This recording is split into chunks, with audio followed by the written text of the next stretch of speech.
This is the Korean Peninsula, one of the last places on Earth where the Cold War never truly ended.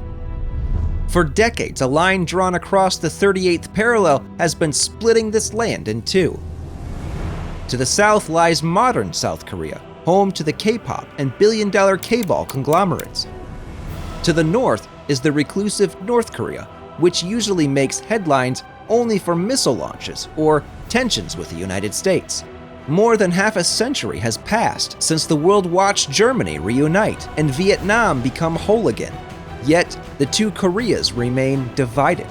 Today, the dream of reunification feels almost like a relic of the past. But why?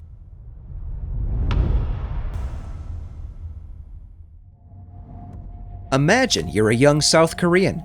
From your family's stories, you know you still have relatives on the other side of the border who never made it south when the war broke out. After more than 70 years of separation, you've completely lost touch. Everything you know about North Korea comes from the news. In your eyes, it's a hostile country, a constant threat, the one that keeps launching missiles capable of wiping out your homeland. So you must be conscripted. Gradually, you stop thinking of North Koreans as compatriots. You even begin to suspect that those distant relatives might share the same ambitions to invade your home. Across the border, your cousin sees things much the same way. She's heard that your family moved south before the country was completely divided, but she's been taught much more. That South Korea is a Western puppet, a traitor to the nation. To her, you might well be the enemy. This is the bitter truth. Over time, a geographical divide has become a psychological chasm. By 2024, only 36.9% of South Koreans said that they believed reunification was necessary, the lowest record since 2007. Opposition has grown steadily, now at 35%. The sharpest change is among the younger generations. Among South Koreans in their 20s and 30s, far fewer see North Koreans as one people. Many view the North with suspicion or even outright hostility. Support for reunification among South Koreans aged 19 through 29 dropped from 54% in 2018 to just 28% in 2023. As for North Korea, it is nearly impossible to obtain similar survey data, but the leadership's stance is plain. On January 15, 2024, President Kim Jong-un officially abandoned the goal of peaceful reunification. He declared that South Korea was no longer a fellow nation, but North Korea's #1 enemy, and vowed readiness to wage war against both Seoul and Washington to defend the regime and reclaim the entire peninsula. That statement was essentially the death knell for hopes of a peaceful reunification. Its roots lie in decades of deepening ideological, cultural, and economic divergence. The core difference is political ideology. South Korea is a capitalist regime with a parliamentary presidential system. Once under dictatorship in the 20th century, it is now a thriving democracy with multi-party elections, a market economy, and global corporate giants like Samsung and Hyundai. North Korea, meanwhile, follows a socialist model, but unlike Vietnam or China, it has refused to reform. It remains a totalitarian state ruled absolutely by the Kim family, with a centrally planned economy and extreme caution toward opening up to the world. This makes the two systems fundamentally incompatible, unless one side collapses or undergoes total change. Yet both believe their own system is superior, and both are willing to use force to survive. North Korea has been intensifying its military buildup, especially its nuclear weapons program. It is believed to possess various nuclear missiles with different ranges and high accuracy, capable of penetrating South Korea's and its allies' defense systems. According to the US Department of Defense, in 2024 alone, North Korea conducted at least 47 ballistic missile launches. South Korea has also been building up its military self-reliance instead of relying solely on foreign imports and aid. The localization rate of its weapons systems increased from 70.8% in 2016 to 76% in 2020. Today, it can produce key weapons like the KF-21 fighter jet and the K-9 self-propelled howitzer. Seoul also frequently conducts joint drills with allies like the US to boost readiness and deter the North. However, this constant military tension only deepens mistrust. South Koreans live in fear of invasion, while North Koreans are told the South is to blame for the hostility. Politically opposed systems have also shaped stark social and cultural differences. South Korea, closely aligned with the US, has embraced Westernization. Its youth prize personal freedom, privacy, and a cosmopolitan lifestyle. You can dive into the buzzing nightlife of Seoul and Busan, catch the latest global fashion trends, and lose yourself in the world of K-pop and hit K-dramas. North Korea remains closed off, steeped in collectivism, obedience, frugality, and discipline. Music and clothing styles often feel decades behind. Even language has drifted apart. South Korean vocabulary is infused with English loanwords, while North Korean vocabulary leans on Chinese influences and more pure Korean terms. So in the future, even if you both speak Korean, you and your cousin might still find it hard to truly understand each other. Defectors to the South experience this divide most acutely. They must relearn how to live in a capitalist society and often face discrimination. In a 2021 Hana Foundation survey, nearly 17% of defectors reported being discriminated against within the past year. The main reason lies in cultural differences. 44% said it was simply because they came from the North. Nearly 23% said they were looked down upon for lacking the same level of education or job skills as South Koreans. These individuals also experience a loss of self-direction. In the North, they were used to simply following the state's orders. In South Korea, they have freedom, choices, and their own voice. But that freedom leaves them feeling lost, unsure of who they are. Over time, these differences erode the shared sense of identity between South and North Koreans.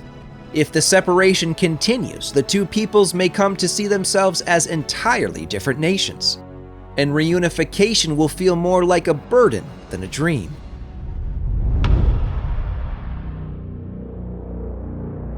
A peaceful reunification requires mutual desire. However, South Korea seems to be gradually letting go, not for political reasons, but out of economic concerns. In the 1960s, the two economies were roughly equal, but by now, the gap has grown far too wide. Today, South Korea ranks among the world's top 15 economies, while North Korea is almost entirely cut off from global trade due to international sanctions.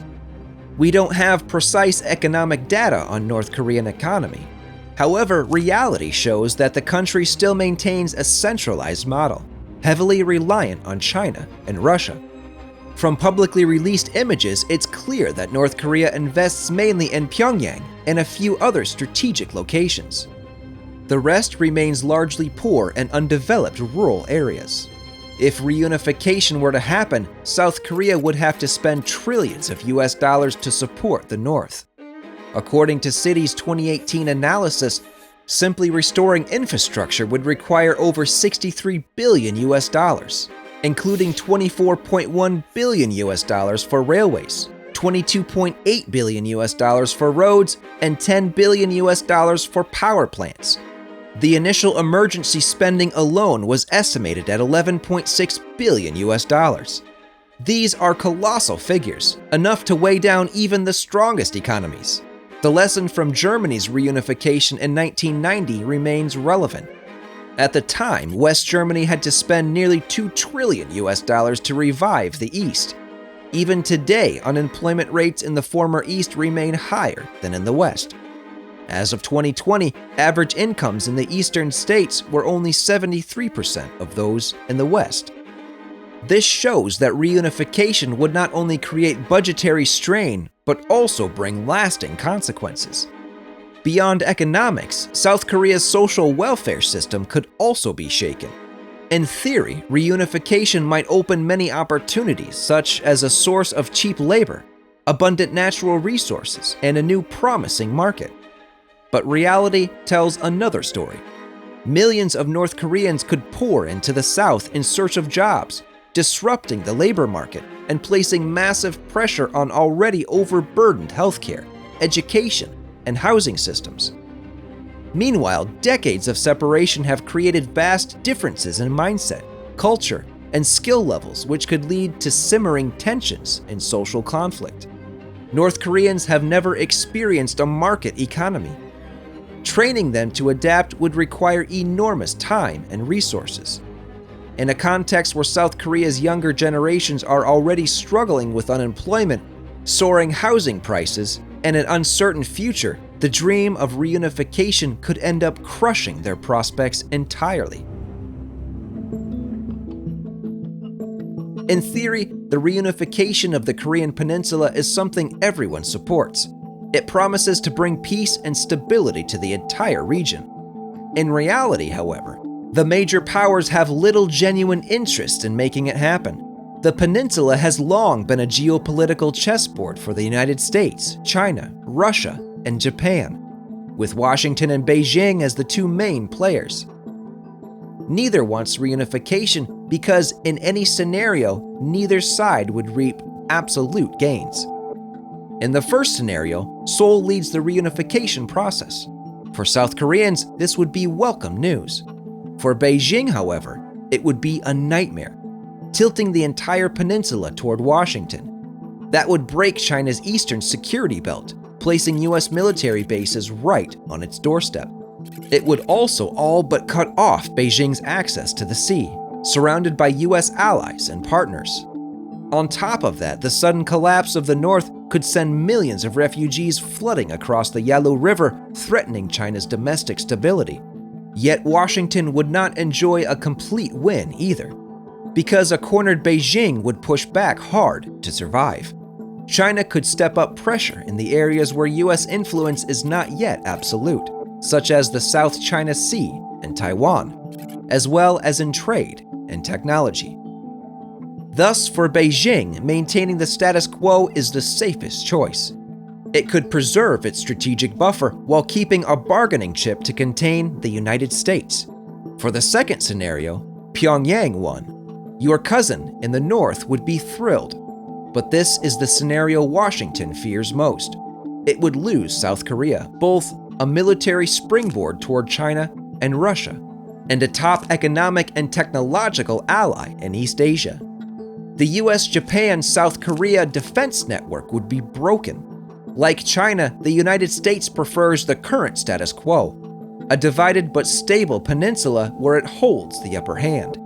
Still, Beijing cannot be entirely at ease.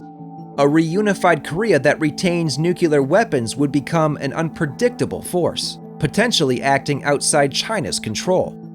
From being a shield, Pyongyang could turn into a tiger at the flank, forcing Beijing to stay on guard.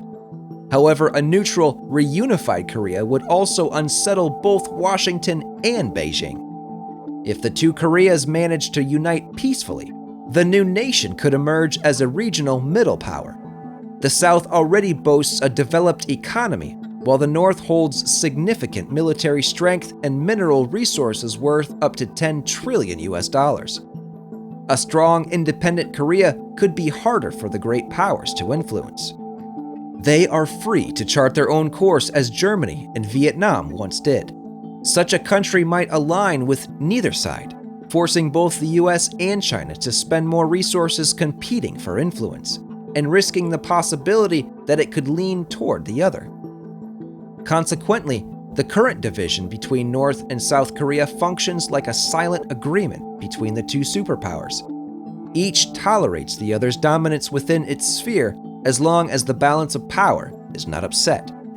Russia, while no longer the superpower it was in the Soviet era, still maintains strategic ties with Pyongyang. A divided peninsula is an opportunity to sustain indirect influence and block US moves in the East Asia. A US-aligned reunified Korea would strip Russia of its strategic space in the Far East and tighten the encirclement by Washington's alliances. Amid isolation over the Ukraine conflict, Russia has strengthened its partnership with North Korea as a counterweight to the West. By 2025, Pyongyang has provided Moscow with thousands of troops and shipments of weapons and ammunition. Therefore, Russia has no incentive to support reunification, as it would further shrink its influence in East Asia. Unlike the US or China, Japan does not intervene directly with military force. Still, it is heavily affected by any upheaval on the peninsula. Tokyo fears a refugee crisis, international unrest, or the risk of nuclear weapons falling into unstable hands after reunification. North Korea sees Japan as a longtime aggressor due to historical grievances. It frequently threatens and even fires missiles over Japanese airspace.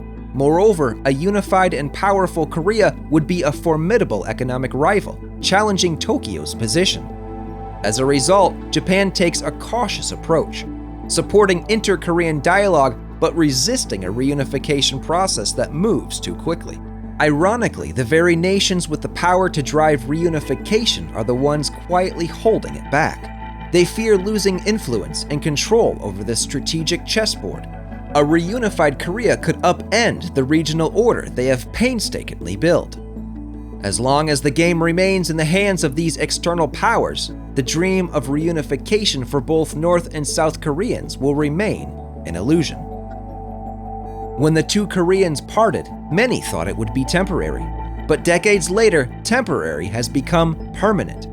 Reunification, once a shared hope, has become the most elusive dream on their own homeland. The tragedy of the Korean Peninsula is nothing new. It is the product of outside powers using this land to test their ambitions, and of leaders willing to trade national unity for personal or political gain. And it has caused the younger generations on both sides to grow increasingly distant from the other half of their own nation. Reunification may forever remain nothing more than a distant dream.